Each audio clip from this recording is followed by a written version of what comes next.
Halo guys, Assalamualaikum warahmatullahi wabarakatuh. Jumpa lagi dengan saya Rio Kompor. Kali ini saya tidak akan memberikan tutorial mengenai perkomporan, melainkan di sini saya ingin bereaksi atau berkomentar mengenai isu-isu yang terjadi di akhir-akhir ini. Isu apakah yang akan saya bahas di video kali ini? Tentu saja tidak jauh-jauh dari masalah perkomporan atau bahkan masalah rumah tangga pada umumnya di Indonesia saat ini. Teman-teman mungkin sudah mendengar atau melihat di media massa, terutama di televisi, akhir-akhir ini banyak berita berseliweran mengenai antrian pembelian gas LPG 3 kilo. Nah, di sini saya dalam tanda kutip bukan pro pemerintah atau bahkan anti pemerintah. Di sini saya menilai atau ingin memberi komentar atau reaksi itu sebagai masyarakat biasa. Nah, pertanyaan saya, apakah kebijakan pemerintah ini sudah tepat atau belum mengenai pembatasan atau bahkan ingin menghapus, tidak memperbolehkan gas LPG ini diecer di warung-warung atau bahkan pengecer pada umumnya yang terjadi di lingkungan sekitar kita seperti saat ini. Bukan rahasia umum, tentu gas LPG yang dijual di pengecer itu lebih mahal, selisih lumayan banyak dari agen atau pangkalan. Tapi apakah di masyarakat ini ada keluhan tentang harga tersebut? Sepertinya bukan rahasia umum. Walaupun agak mahal, tentu saja sebagai masyarakat biasa kami tidak keberatan. Yang penting gas tetap ada dan stok tetap terjaga. Jadi saat kehabisan gas itu masyarakat tidak harus berpikir ulang untuk membeli ke tempat jauh. Misalkan di daerah kami di pelosok desa, itu pangkalan atau agen itu adanya di pusat kota atau bahkan di tengah-tengah kecamatan. Kalau kami di pelosok desa itu ingin ke tempat agen atau pangkalan, di sana jaraknya itu lebih dari 10 kilo bahkan 20 km. Apakah memang hal semacam ini hanya untuk membeli tabung gas kita harus berjalan 10 km sampai 20 km untuk mendapatkan satu tabung gas? Bahkan kalau di rumah itu cuma memiliki satu motor atau satu kendaraan, dan kendaraan itu dipakai suami untuk kerja atau anak untuk sekolah, dan di sana gas habis. Tentu ibu-ibu rumah tangga untuk membeli gas ke pangkalan tersebut kita harus menggunakan jasa ojek. Apakah tidak lebih berat ongkos ojeknya daripada harus membeli gas di pengecer yang lebih dekat? Tentu di tempat-tempat kami ada warung kelontong yang merangkap menjadi pengecer tabung gas, dan di sana stoknya juga tidak banyak, mungkin cuma punya 5 tabung atau paling banyak 10 tabung. Seperti itu. Saya sebagai masyarakat umum di sini juga tidak habis pikir kebijakan ini dilakukan pemerintah di awal tahun seperti ini. Ini tentu saja sudah dipikirkan oleh Bapak Menteri, bahkan DPR yang duduk di sana. Mungkin di kota-kota besar kalau tidak boleh ada pengecer di sana, mungkin rumah ibu-ibu rumah tangga lebih aman karena banyak pangkalan atau agen yang ada di sana di pusat-pusat kota.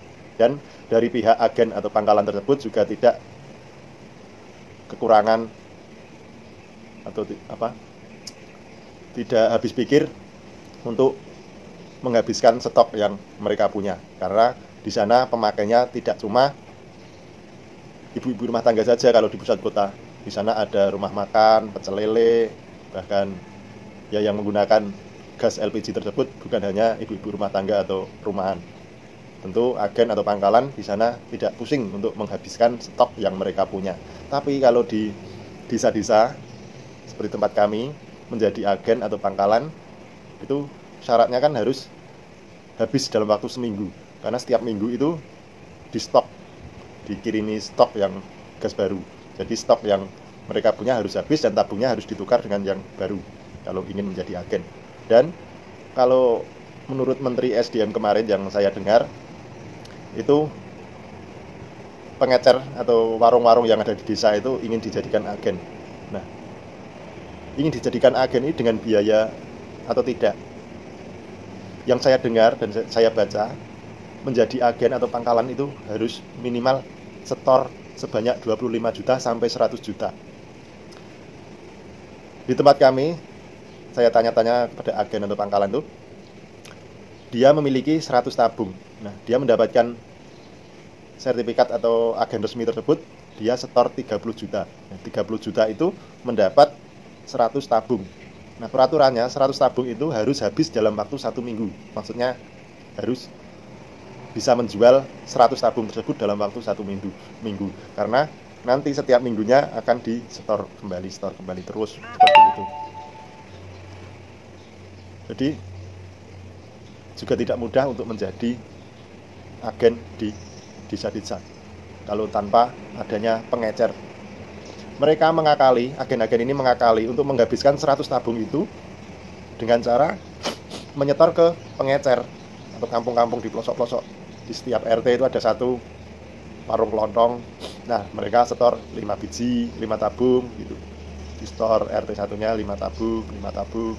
Bahkan kalau punya di warung kelontong itu punya stok 10 tabung ya di store 10 tabung. Jadi agen-agen yang ada di desa cara bermainnya seperti itu untuk menghabiskan stok 100 tabung tersebut yang harus habis dalam waktu 1 minggu. Nah, kendala-kendala seperti ini apakah sudah dipikirkan oleh pemerintah dan DPR yang duduk di sana?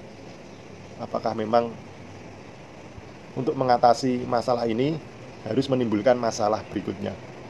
Contohnya ya seperti yang saya bicarakan di awal tadi, kami di pelosok kalau membeli ke agen atau pangkalan yang jaraknya 10 km sampai 20 km, itu tentu saja berat bagi kami, berat di ongkos tentu saja, daripada membeli ke pengecer dengan selisih harga Rp2.000 atau bahkan paling kalau di agen itu harganya Rp16.000, kita membeli di pengecer Rp20.000, selisih Rp4.000. Tapi kalau kami di desa-desa seperti ini tidak masalah, yang penting gas tetap ada dan stok aman.